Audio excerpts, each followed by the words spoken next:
Hi, Book 2. Welcome to Jackie's Literary Corner. I am Jackie, and I am pre-filming this one. This is another top 7 on Sunday.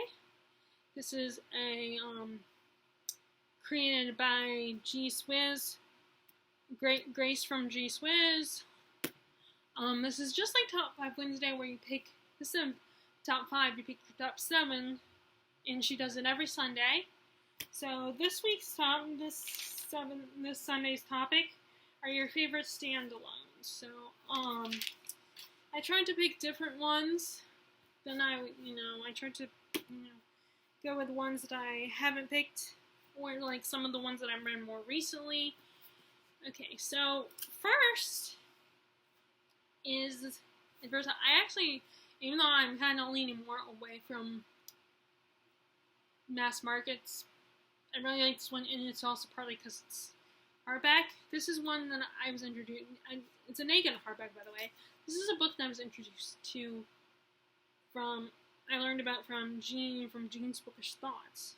And it is Tooth and Claw by Jo Walton. Isn't this adorable? This little pocket edition. Like I said, I think because it's a hardback book, it's a little bit easier and less fragile than a mass market. But this is basically like a Jane Austen novel, but written with dragons instead of humans. You have this, a family patriarch has died, so his 2 daughters, like in a Jane Austen novel, they need to get married, so they'll be taken care of. One daughter, I'm trying to remember, it's been a while. One daughter, there was one guy that she was in love with, but I think she heard some things about him, and she decided she wasn't in love with him anymore. And then another one she doesn't want to get married, and she's forced to live with her sister and her sister's husband, who does not like her. And she falls in love with a guy that's very Darcy-esque. Well, although the other sister's love story is much more like Pride and Prejudice plot, I think, if I remember correctly. But, maybe it's been a while since I picked it up. It's been I think, over a year now. Won World Fantasy Award. And I almost read this one again. Like, looking at it now. I'll read so I can do a better description. I think the brother-in-law wants the money that the family will get, that the daughters will get. And there's also a political conflict going on as well. There's a lot of political drama, and it's really fun. I like that it mixes fantasy with a plot from like a Jane Austen novel. I don't know if that would be considered Victorian or Edwardian, Jane Austen's works, but it's just really fun mixing these two together. Like, I love when you have history mixed with fantasy, where there's like something fantastical going on in the story. Like, I just love that kind of plot. It's just it's fun because, the idea of what if magic was real. In this case, it's about dragons, and I have been wanting to read more dragon stories for a while. Like, I have these 2 big volumes of the Dragon Realm, and they're full of, each of them, both volumes have, I think, 3 stories, 3 novellas in one, and I've been meaning to pick it up again, but I haven't lately. But yeah, this is fun. This is so cute and so fun. Next is an actual Jane Austen one. So far, I debated about putting Sense and Sensibility on here instead of this one, but I think I still like this one a little bit more, despite the fact that I will always have a soft spot for sister stories. But I picked this one and that is Emma by Jane Austen. I love these editions, all these vintage classics editions.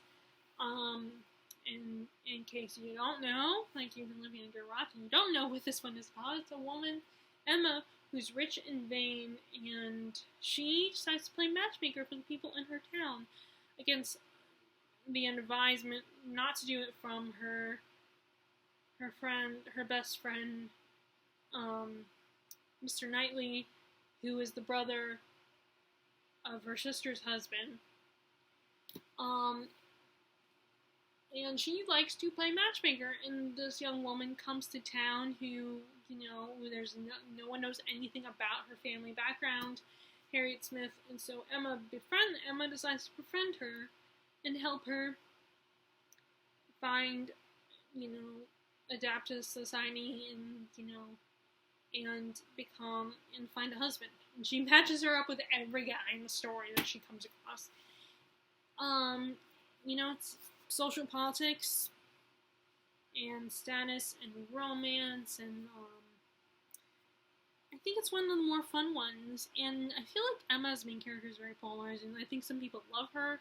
I'm one of the people who loves her, and I think there are people that don't like her, that don't love her, that kind of hate her, or at least just find her annoying. I adore Emma, which is funny because Jane Austen said that Emma was a character that only a mother could love, like only she could love.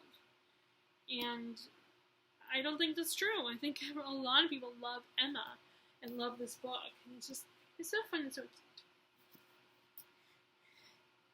Next is, I'm trying to remember if I read it this year or I read it last year. I think I read it this year. And that is, finally read Diana Sutter Field's Once Upon a River. I've read her other two books. I love her other book. The 13th Tale's one of my favorites. The idea behind it is just so. And then now I did read Bellman and Black. I just didn't love that one as much. I liked it, but I didn't love it as much as the 13th Tale. And I love this one too. So Bellman and Black is the only one that I wasn't that crazy about.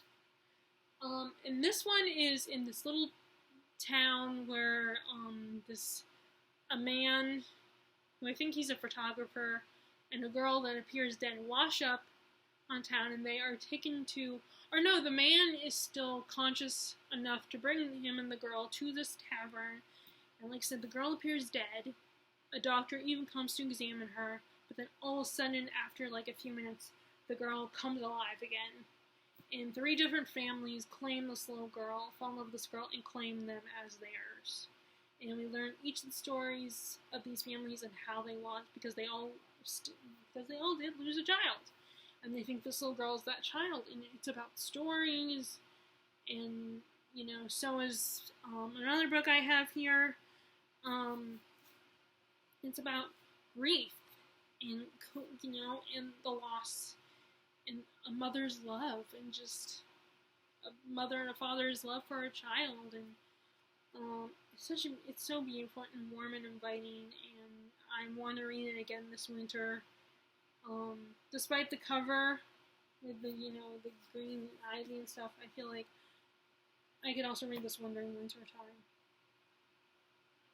I mean, some of these books I'm showing you, I already want to pick them up and reread them again. The ones I've already read, I want to reread them again. This happens every time I talk about a book in a video.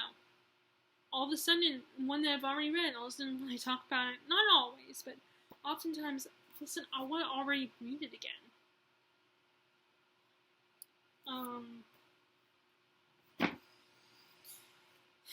Okay.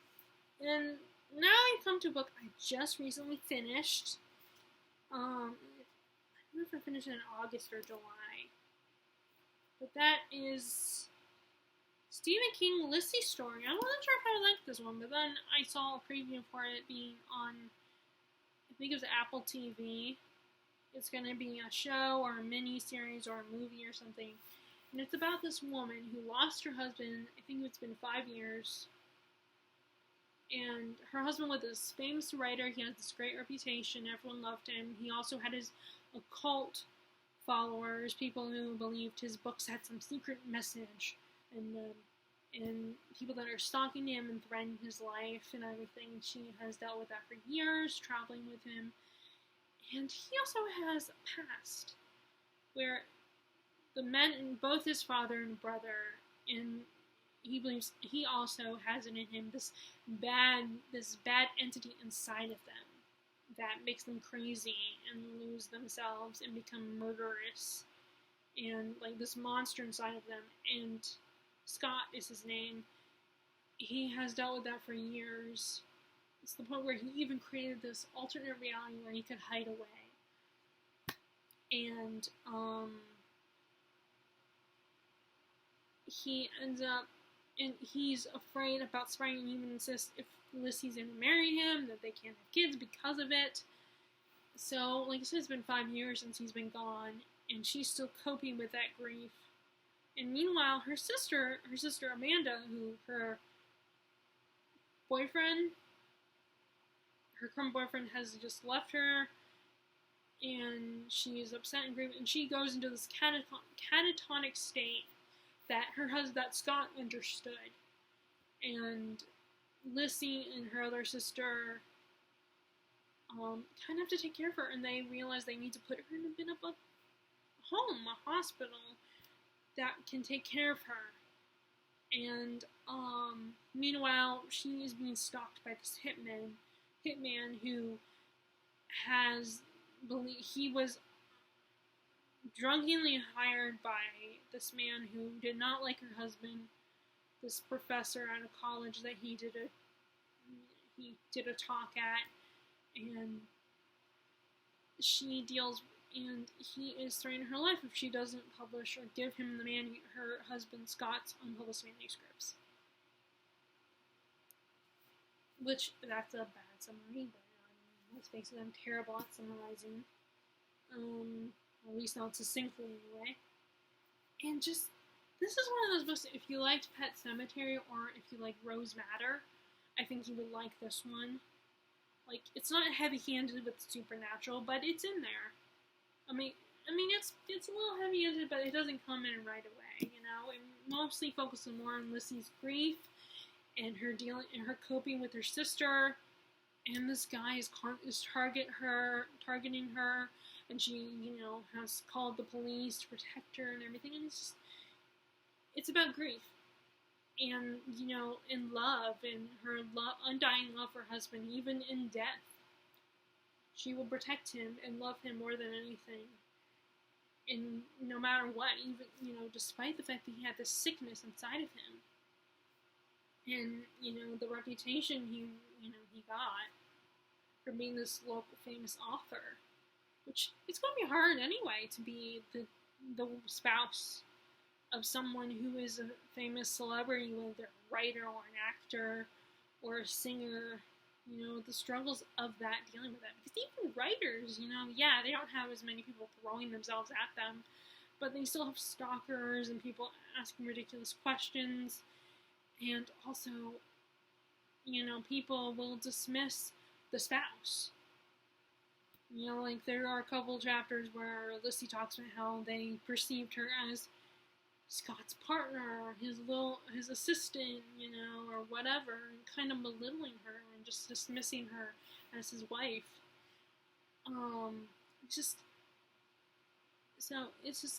This book is so awesome, and like I said, it does have the supernatural element, of course, but it's like I said, if you like Pet Sematary, I think you would love this book. It's also, and I also compare it to Rose Madder because like Rose Madder, that one also had like a supernatural aspect to it, but also about a woman overcoming, becoming strong and being independent and standing up for herself. It also, and this one also has a woman fighting back and defending herself and being strong and becoming her, and becoming herself. And it's not her husband, of course, because Scott was a loving, very great husband, but the hitman is just so sexist towards her and abusive towards her, threatening her life just to get these unpublished manuscripts that he believes she has.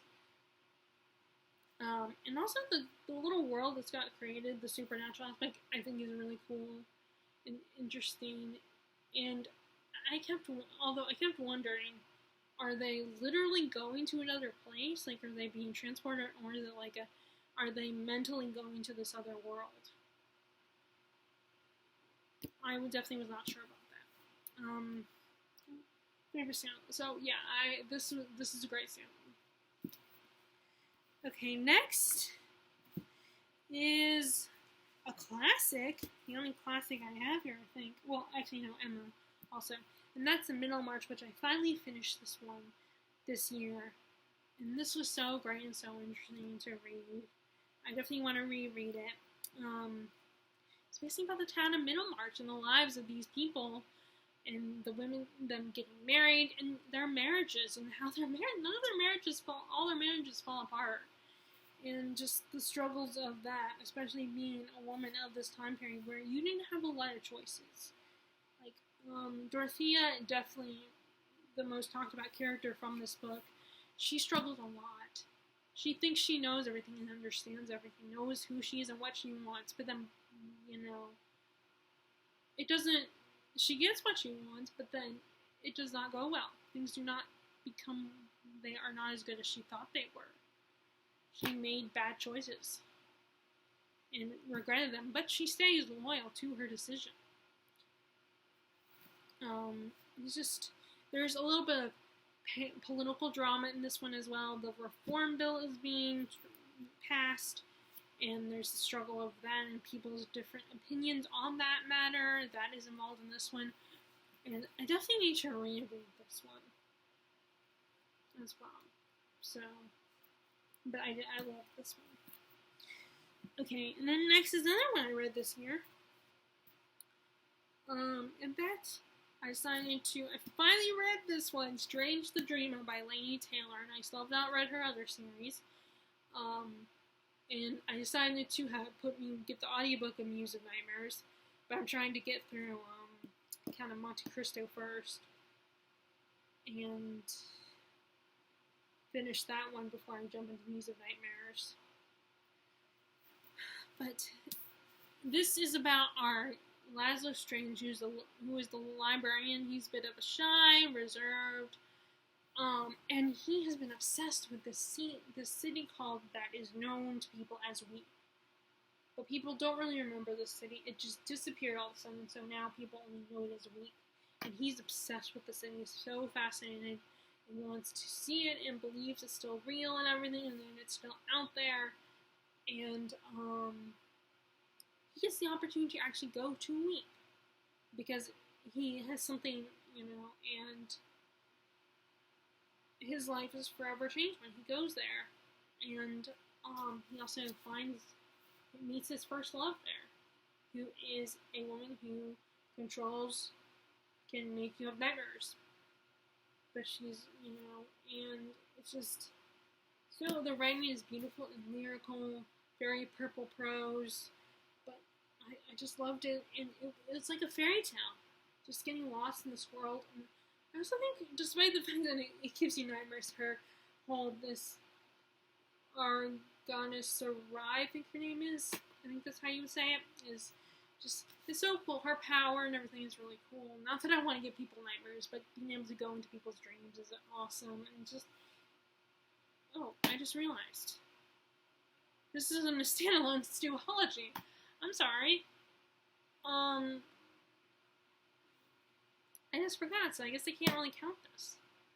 Well, I already talked about it, so it's a duology. So this is a cheat here, this is a duology. The book in a duology. Originally I was going to talk about Uprooted. I saw this one. I was like, oh, I should talk about this one because it's one I just read. So, yeah, I guess I can't. So this is a bit of a cheat, and I'm not, I don't want to refilm this, so I'm just going to stick with it.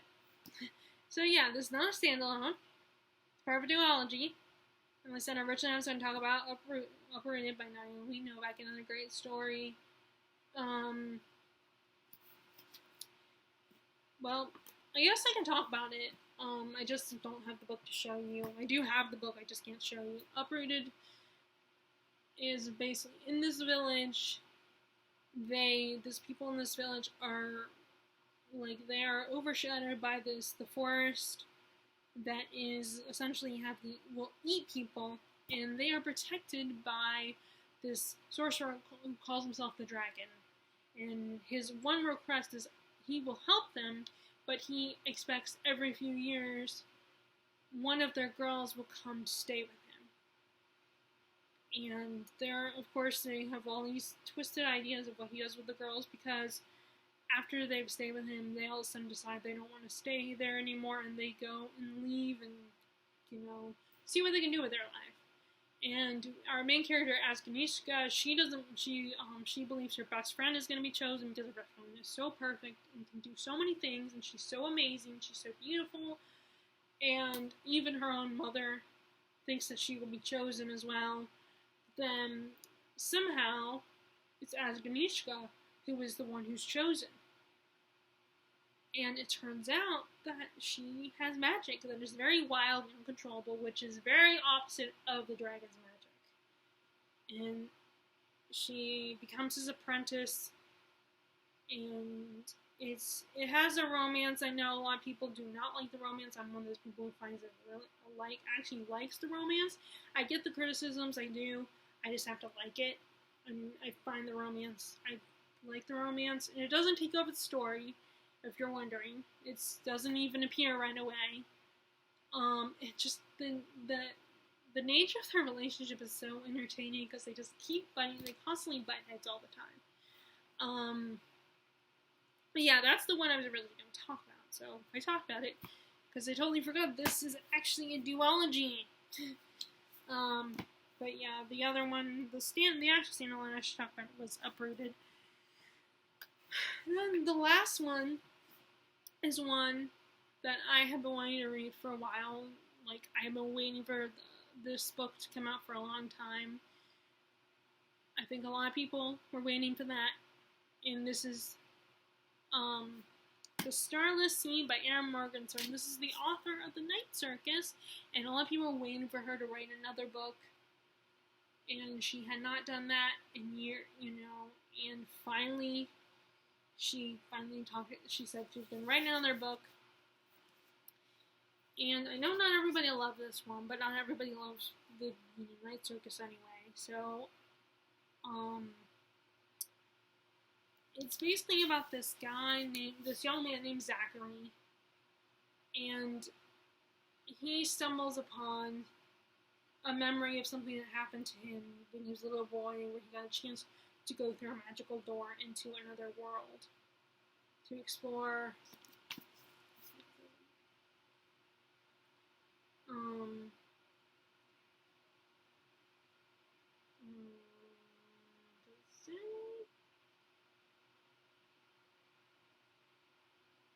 It doesn't say but this magical library, and also to find this infamous Starless sea. And he finally gets the opportunity a second chance to get mixed up in the story. And he comes across this guy who calls himself Dorian, and this young girl named Mirabelle who draws the magical door like the one he had the chance to go through. And he has to go find the Starless Sea. And this is just, it's magical and whimsical, and it's like a fairy tale. And a lot of people say there's no people who do not like this book say that it really has no plot. I think it does, but it's just not a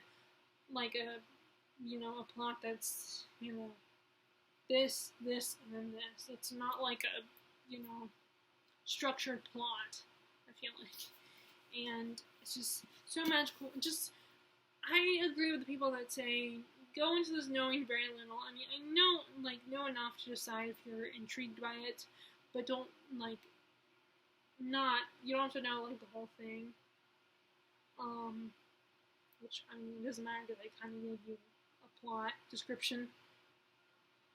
There's just something so magical and whimsical about this story, and just this world. I would love to find this. I would love to find this special library with the Starless. You know, go find the Starless scene, go into these worlds and stuff. And it's basically a book that's about stories, like stories about stories, and it's so whimsical and magical and beautiful. And just it's fun, and like I loved it. I just fell in love with the story, just like I fell in love with the Night Circus.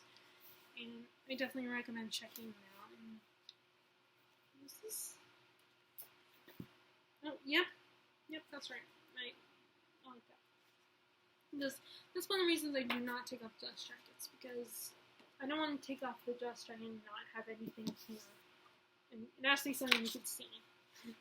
But yeah. So those are my favorite stand-alons, with the exception of Strange the Dreamer, which I totally forgot it was a duology, but I did talk about Uprooted.